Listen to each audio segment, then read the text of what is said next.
Hello everyone, welcome to IPM IAS Academy's daily news highlights.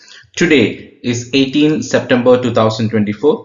Let's see what are the important news for today's discussion, and before that, if you have not subscribed the channel, please do subscribe the channel.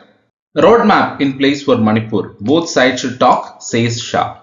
So this particular article is dealing with the Manipur issue, the ongoing problems, etc. So we need to find a solution for this. So that is what it is mentioned in this particular article, and it is about our Union Home Minister Amit Shah. He emphasized on a dialogue between the Kuki and Meitei communities as essential for resolving the Manipur's ethnic violence. So it's very important to resolve this issue because that's a very crucial area, and it is also sharing a border with the Myanmar also.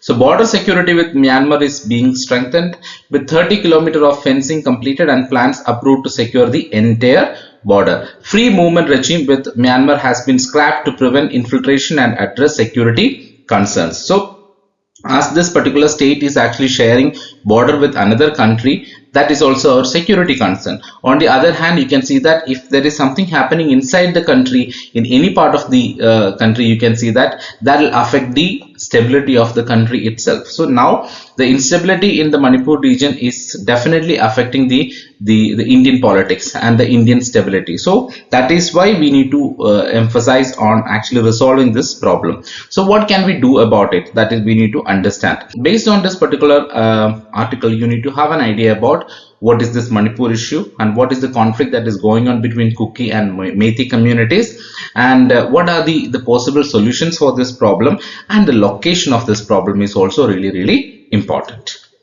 So this particular article is coming in page number 4, General Studies 2, and it's a part of Indian polity. After a decade-long wait, Jammu and Kashmir votes today in assembly election. So we know that Jammu and Kashmir is right now a union territory, and they are going to have its first assembly election in a decade, and with 3,276 polling stations set up for over 23.27 lakh voters in 24 constituencies across 7 districts.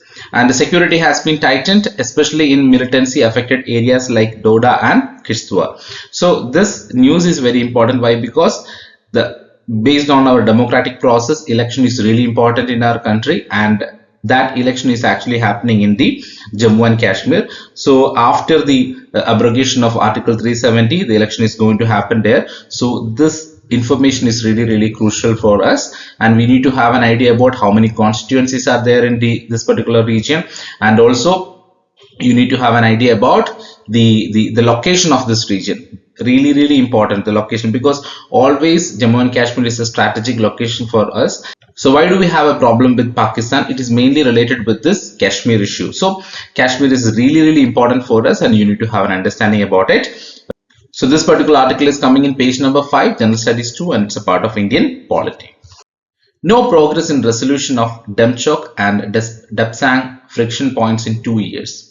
So this is an international relation article, especially it is connected with India-China relation. So partial disengagement. Despite recent claims of progress, India and China have mutually agreed on disengagement from 5 friction points along the line of actual control, which is known as LAC. But friction areas Demchok and Dapsang remain unresolved for over 2 years.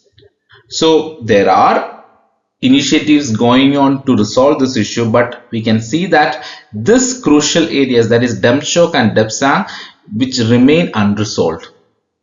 The External Affairs Minister S. Jaishankar mentioned that 75% of disengagement is complete, though the ground situation has seen no changes since the last disengagement in 2022. Optimism persists ahead of the October BRICS summit. So based on this particular article, you need to have an idea about where are our friction points and what is our current relation between India and China, and why this border issue, why this border problem is actually happening. You need to have an idea, and the map. So the location of this region is also very crucial in understanding the international relations. So this particular article is coming in page number 6, General Studies 2, and it's a part of international relations. Ukraine-Gaza war figure in India-US discussion before Modi's visit to Quad Summit. This particular article is mainly highlighting two international events or international conflicts. One is the Ukraine-Russia war, and the other one is the Israel-Palestine issue. So in both these issues, what India can actually do, how India can actually resolve this crisis, and the whole world believe that India can play a crucial role in this particular problem, in solving this problem, because the Quad Summit, which is actually hosted by US President Joe Biden, will focus on Indo-Pacific cooperation, critical technologies, maritime awareness and semiconductors, while potentially addressing India's role in Ukraine-Russia negotiations and a ceasefire in Gaza. So this shows that India can potentially play a bigger role in solving these issues, and the countries like US believe that also. Okay, so based on this particular article, you need to have an idea about what is the Ukraine-Russia crisis.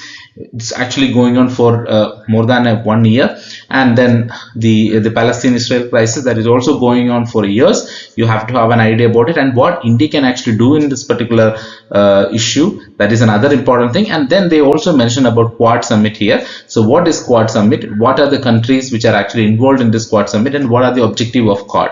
All these points you need to have an idea. So this particular article is coming in page number 6, General Studies 2, and it's a part of international relations. The continuing distribution of the death penalty. So the Aparajita bill and the death penalty in India. So the Aparajita Women and Child West Bengal Criminal Laws Amendment Bill 2024 introduces the death penalty for rape in West Bengal. Despite growing death sentences, sexual violence persists, raising concerns over its effectiveness as a deterrent.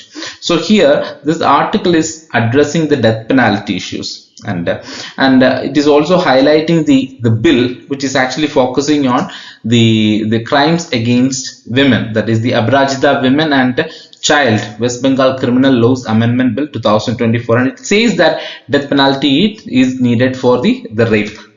Okay, but the question is whether imposing death penalty is actually reducing the offenses against women or not. That is the question here. So the global death penalty trends, it shows that while 112 countries have abolished the death penalty for all crimes, around 55 still retain it, including India. The country saw 120 death sentences in 2023, with rising concerns about systemic biases and the conditions of death row prisoners.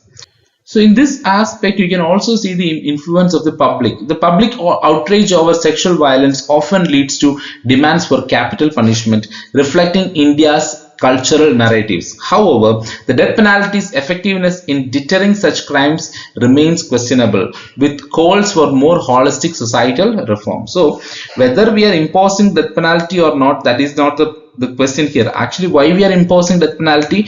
To reduce the crimes. But if the crimes are still increasing, then there is a problem. So we need to have a comprehensive or a holistic societal reforms to address this issue. That is what is mentioned in this article. So please read this article, try to have your own perspectives regarding it, regarding the death penalty and regarding the bill which they are introducing in the West Bengal.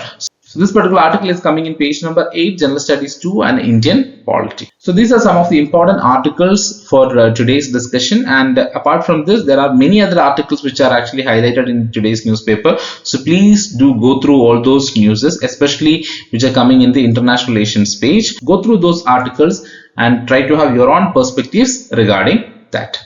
So I hope this video was helpful for you. If it is helpful for you, please do share it with your friends and ask them to subscribe so that they will also continue to get updates regarding the civil services examination and current affairs. Thank you.